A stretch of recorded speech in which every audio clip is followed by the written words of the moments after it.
everyone, and welcome to another exciting episode on my channel. My name is Lydia Esenam, and as you can all see, I have two lovely guests with me on set. As you know, I'm a customer service enthusiast apart from the amazing things that I'm passionate about. Today on the episode, we are going to look at an interesting topic that we do not even pay attention about. Interestingly, there's very little literature about what we are going to discuss, and we'll be looking at the relationship between a customer service personnel or people who render services and the customer on the other end. We all know that companies or organizations are set up with products and services which satisfy the needs of the people who use those services. Along the line, things may go wrong, and then the consumer will need an assistance on the service provided. But what is the relationship within this whole value chain? We are going to delve into a conversation about how the relationship is between the customer service personnel or provider and our customers. Is it helpful? Is it toxic?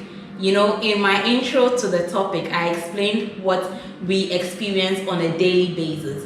And so today, we are going to have that discussion. If you're already a subscriber to this family, just know that I appreciate you so much. And if this is your first time watching us, please do not hesitate to hit that subscribe button so that you get notified whenever I post a new video. And to my already existing family, Abi, you know that I love you all so very much. So let's go right into today's video.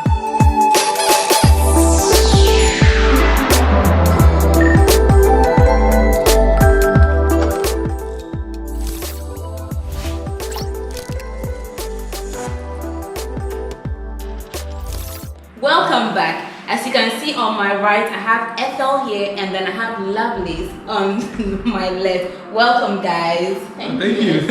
Great. Good to have you here. Good to have you too. Good to have you. Thank you. I'm excited actually. Right. Very Me excited. too. So Ethel is an administrative officer at Exobase Company Limited. She's a one-time customer support associate. She's a fan of Customer Support Secrets, which is my brand, and she's a Christian, and she says she's an Iwetofi. Wow. So Lovelace is a commerce graduate with a high desire for information technology and finance, with relevant B2B sales experiences in the fintech industry. His dream is to see the e-commerce industry of Africa grow to become one of the biggest in the world with the aid of client-centered technology. He's a Christian and a propagator of the gospel of change, being a catalyst for development, be innovative. My guest today, Ethel and Lovelace. Thank you. How is Corona treating you guys? Well, let's just say it has caused us to change and adapt to lots of different things. Right. I've actually had to learn lots of new stuff and new things, and so I think it's been good and also not so pleasant, but what has been good. I think it's been good. Great. Ethel, how about you? Yeah, so just as Lovely said, it was something else at the beginning, but we've all learned to adapt, and we've learned a lot of things. Yeah. In the Christendom, we've learned how to propagate the gospel even if we have not assembled. Yeah. At work, we've learned a lot of things. We've learned how to work from home. We've made use of technology that we were not even considering. A lot of things have changed, but I think it's for the good. Yeah. Right. Thank you so much. That's good to hear. I don't know how Corona has treated you on the other side, but yeah, do share with me, and then let's see how we keep this going. So I shared a few questions on my social media pages about how people would expect customers to relate with them. And I'm going to share with you what the responses were. Some of them were really interesting. And I'm going to be sharing my experiences along this conversation. So the first one was from a follower on Instagram. She said, customers must be courteous. A good morning, a thank you, etc. It's possible to be upset and courteous at the same time. That's interesting. Another person said, I don't expect a friendship. just be cordial and let's respect ourselves. Then I had Nelson on my Facebook page. Nelson said, as a service provider, it is necessary to be respectful, accommodating and pleasant to one's customers. Likewise, I will expect the same mutual treatment from a customer in their dealings with me. Having said that, some customers know the underlying principle of service that the customer is king. So they tend to take undue advantage by being difficult and unnecessarily petty, making everyone's life more complicated. That's very true. That's very deep. Very deep. Very deep. And then I had one from a response from my WhatsApp status, and this was quite lengthy. But I'm going to read it so that we can all have an idea of what people think about the relationship between the customers and the service providers. As a one-time CSO, my experience with customers was usually nothing to write home about. Customers treat CSOs like they are less of human beings. If I had to be a CSO again, I would expect customers to react to issues with empathy, knowing first of all that most of their bad experiences with products or services wasn't caused by the CSO. They should also know that the CSO is dealing with 1,001 customers of their kind. Will they be happy to endure the kind of treatments they met out to CSOs from 1,001 of the same kind of if the tables were turned? Bottom line is, customers should treat CSOs as they themselves want to be treated.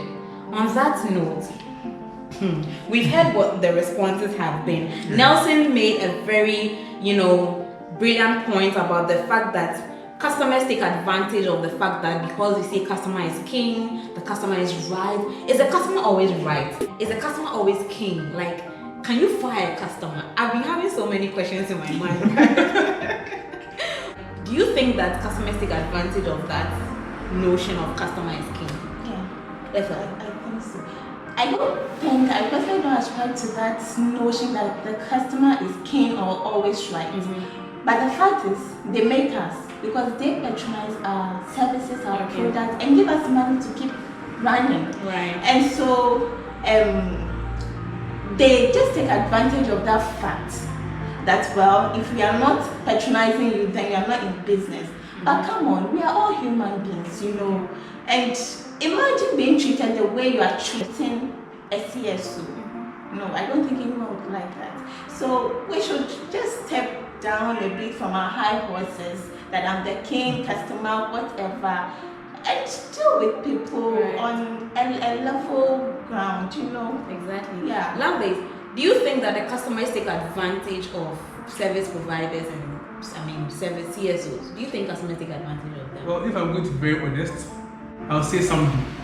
But as Ethel rightly mentioned, there's this notion, there's this school of thought that the client is always right and they are king.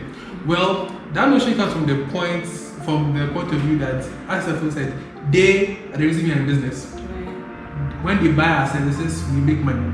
Right? So in a sense, they are kin in that sort. Now, if I'm taking it back to the Christian point of view with marriage and stuff, the wife is supposed to submit herself to the husband.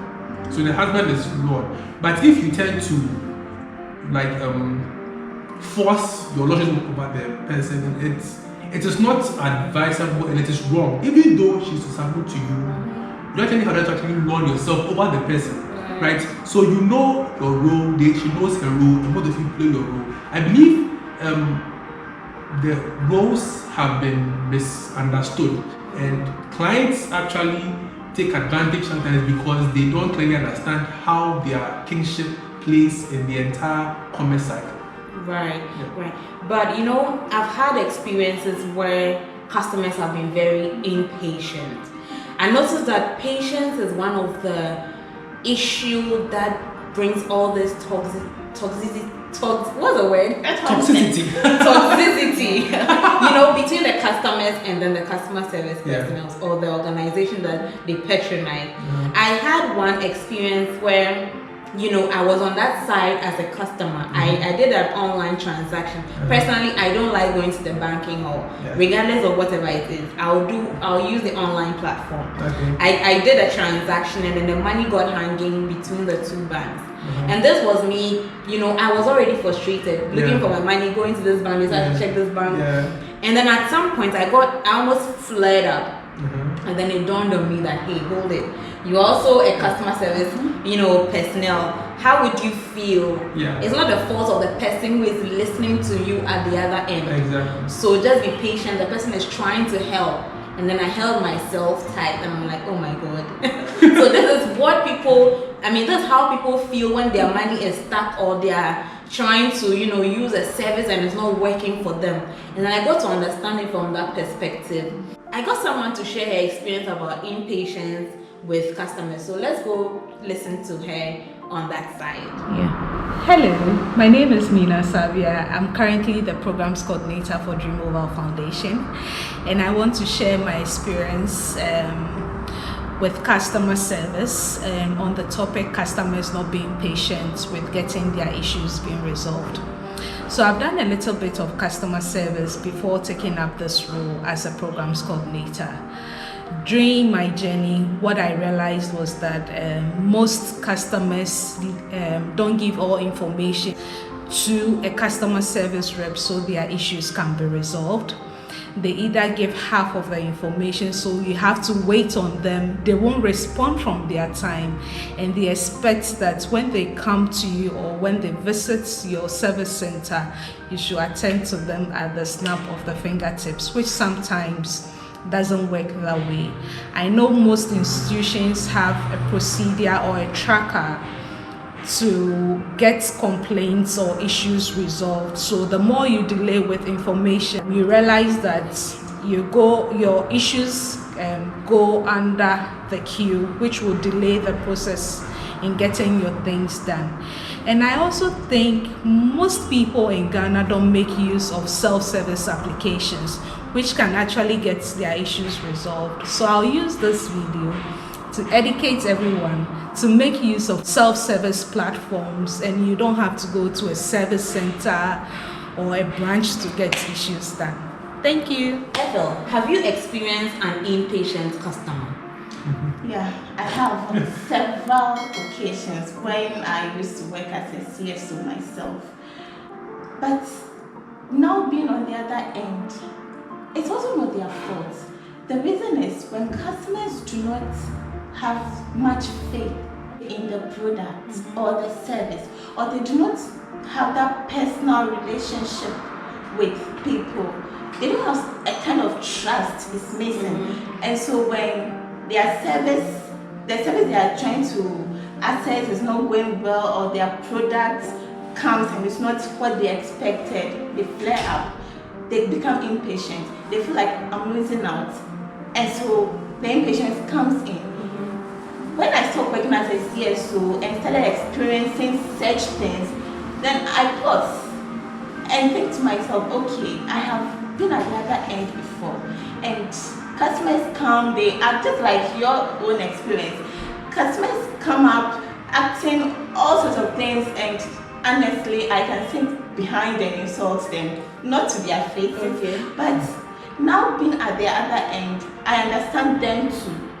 But the point is, even in their impatience, like Lovely said, they have to treat you like you are Lord, yes, but don't take advantage of your lordship. Right. And one of their social media commentators said what? The person said something profound. Yeah, I think he said you could still be nice. Yes. When angry or something. You can still be cordial, Exactly. even though you are upset. Let's be courteous. So, yes, I understand sometimes the impatience comes about because they feel they are losing out. The trust is not there for whatever is going on. But come on. And now that I'm at the other end, when I try assessing the products I used to work for and it's not working, because I know the people working there, I have that personal relationship with them, I just relax and I go like, oh, they will sort it out. I know them. They will sort it out for me. So, lovely. Ethel has been talking about personal relationships. Yeah. I know for a fact that people are easily influenced by the relationship they have with certain products or services. True. And so if they have issues, they know that they can always go to someone. Exactly. Do you think that having a personal relationship also helps you to build on your patience in using a service? Personally, I couldn't agree more. When I was thinking about sales and in my sales, one thing I learned is people don't buy because of knowledge, they buy because of emotions. Okay. Right? Someone will use a particular app or a particular service not really because it is like maybe the most cost effective, but it's because they've actually got this personal relationship with either the app or the people who work there. And that personal relationship will actually save them a lot of burden because they know that, as I said, even if it goes off, they know that, oh, these people, I know them. So even if it's off now, it will be sorted. So I believe it goes a long way to actually create customer trust and avoid all this. So I believe if you're actually going to go with that, I believe we should go for a more personal relationship. And once you get that, it will actually save you a lot. And that is, it's both ways. Yeah. Having a personal relationship is not just about the client having the personal. You as the provider should actually stretch out that hand to the clients to actually give them, because you are the one giving them the service. They have options, right? So why should they come to you? What will be the difference from you? Exactly. And people take it for granted, but that actually is most of the times the distinguishing factor. People will stay with you not because of maybe knowledge, but because of personal relationships. That means personal relationships are very, very important very in important. Dealing with businesses. Exactly. Okay, so to avoid all that toxicity, we've encountered experiences where customers do not listen. Yeah. And listening is a very important skill that you need to learn as a customer service rep. I remember I shared a series on how to be a good listener. I'm going to share that link in the description box below. Nice. So even on the customer service side of being a good listener, lovely, do you think that customers listen when we are talking or when you are trying to help them? Okay. So with this question, I'll answer it with a scenario that actually happened to me just yesterday. Sure. So I was about to pay for something, a very huge device, and I had to pay for something, but my bank app was not working. Apparently, if you change your device, you actually have to call them to reset the app from the back end. I'm sorry. I tried, it wasn't working, and I was getting frustrated. Right? And in my frustration, whenever I called them, I tend to say, because I'm frustrated. I tend to say, and they'll be like, okay, yes sir, you said this, but this is, and you see, at that point in frustration, we are all humans. As much as we refuse to admit it, at a point in time we are all selfish in a sense. We think about ourselves, think about the health and everything. So when a person is actually faced with danger, the first thing they think about is themselves. Okay. Now, as a customer service representative or a provider, you should actually put yourself, you actually are in a bigger role in the sense that you actually have to put yourself in their shoes and your shoes. Yes. Because if you were in their shoes, you will know that it would actually be, it wouldn't be easy because you are in a position where it's about money and stuff and all those things. I'm using that because I'm actually in the fintech space, that's why I'm using money. So customers will not listen at times, mainly because they are being driven by their emotions. But as a CSO, you actually be able to put yourself in their shoes and also in your shoes. And I think that will actually help you make a right decision. In the relationship, two of you cannot be immature. One actually has to be mature, one has to be mature. And the mature person will actually, so at times, they don't listen, but we should actually put ourselves in their shoes and their shoes as well. That's great. Yeah. So, Ethel, you know that I've always said that or believed that when a customer reaches out to you, so customers out there, if you reach out to a CSO or someone for help, the fact that you've been able to reach someone on the other side is halfway to getting your problem solved, right? Now, do you think that customers try to listen attentively when you're trying to help them because once they've reached out to you and you're asking them to probably do something like reset your device, and you have to probably restart your phone, or do they listen to the steps you give them? I don't know, but sometimes they don't. But let me listen to you and your experience. So from my own experience, some do listen, right, and they make work so easy.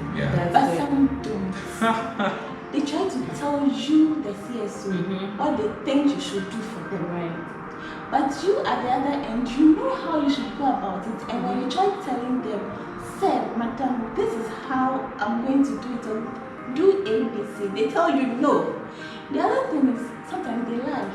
You know, the problem is ABC, but they tell you it's ABD. They leave the C out, making it difficult for you to find a solution to their problem. Right. Yes. Some do not listen, and honestly, it makes work so frustrating. Yes. Great. So I asked for a friend to send me a video of herself and her experience with whether customers listen or not. So let's go and check it out. My name is Tina, and I am a customer service representative. Let me say associate. Okay, so in as much as customers expect us to, I'm sure customers always call with expectations. That's the same way we customer service associates also have expectations. Well, not much. I just have two. So first of all, so you're a customer, you've called, you've told me what your problem is. I understand, I tell you I understand, and I'm also talking to you, trying to let you know what actually you should do. And usually customers keep interrupting. So I'm like, okay, so now I need you to do this, that, and you're like, yes, but what about? But what if? And I keep talking. I think that way, if we're actually supposed to spend like just a minute on the phone, we would talk for about 3 minutes without me saying whatever I want to tell you. So I think there was one time I actually had to tell the customer, hello. So I don't know, I was talking and then he kept interrupting. I'm like, hello, can you hear me? You called, you told me what your issue was, I understood, and I'm just trying to tell you what I also think. So would you please keep quiet and let me finish? And he's like, I've heard you talk, I'm listening. And I'm like, okay. I made my statement and then he was like, oh, okay, I'll do that. It was just simple like that. So if you should call and then you also listen, just as we listen to you, it makes things easier for the both of us. Now another thing is, usually customers call and you notice that they already have solutions to their problems. Mine is, if you have a solution to your problem, why are you calling in the first place? Now I'm saying this because when customers call and you're trying to give them a solution, they're like, okay, I don't think that would work because I've done it already and it didn't work. I'm like, no problem, I understand, just try it one more time, do this, do that, and try it one more time. They're like, no, I don't think it would work. If I tell you to do this and you say no, honestly, I don't know what else I can do because that's the only solution. Sometimes I have to say, I need you to do it because that's the only way out. You let me try it and call you back. And you realize that they don't call back. You just check on the account and you're like, oh, they've actually sent it. They never call back. And it's fine. But we only expect you to listen. Don't call when you have a solution to your problem, because you calling in the first place means that you need assistance.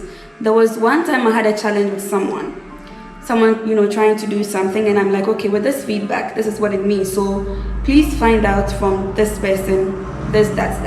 And he's like, no, this is the account, I've been sending this all the time. It is correct. Why are you telling me? Blah, blah, blah, blah, blah, blah. And I'm like, don't worry. So what the customer was supposed to do, I had to do that on the customer's behalf. I had to go call whoever I was supposed to call. I don't think I was supposed to do that, but I had to call, and then I was told by the person that, oh, it's actually incorrect. Now, just to prove myself right, I had to call the customer to be on the phone, so it was like a conference call. I said, hello, please listen to what the bank is saying. Oh, okay, thank you very much. I'm very sorry for not listening earlier. I'm like, okay, that's fine. So when you call, listen, and then just try to do as you're told. Yeah, that's it. Welcome back. I hope you heard what she said about customers who do not listen. But come on, I know there are a lot of you out there who listen and make our work very easy. And we wish that all of you would be just that. There are also customers who are irate sometimes and then they just want to trying to tell you how you should deliver your service, how you should do your thing. Now, this is not a feedback survey or anything. This is not giving feedback about how to do something, but in you trying to help them out, they tell you what to do. And that can be very annoying sometimes. So, I mean, Priscilla, Sherry shared her experience about customers who try to tell us what to do. Let's go and listen to her. Hi, my name is Priscilla. So I'm here to talk to you about how annoying it can be being a customer service rep. I currently own a business and there are times that I have to fill in for my administrators. And sometimes the way people call and talk to you by heart as if you don't know your job, right? Sometimes you route the trips and then they call you and tell you, no, I don't think that's how you should be routing your trip. I don't even think that's how you should be charging me for the trip, right? What I want to say about what we customer reps expect from the customer is that please be patient, right? Things can go wrong and it's not like we can foretell. We don't have vision like that. But things can go wrong, so just be patient. Sometimes it gets annoying in the case of if you're a customer, sometimes it's very infuriating, but patience never killed anyone. So just be patient and understand that the customer service person is really trying to help you. It's not like they're telling you a story, but they're really trying to help you. Thank you.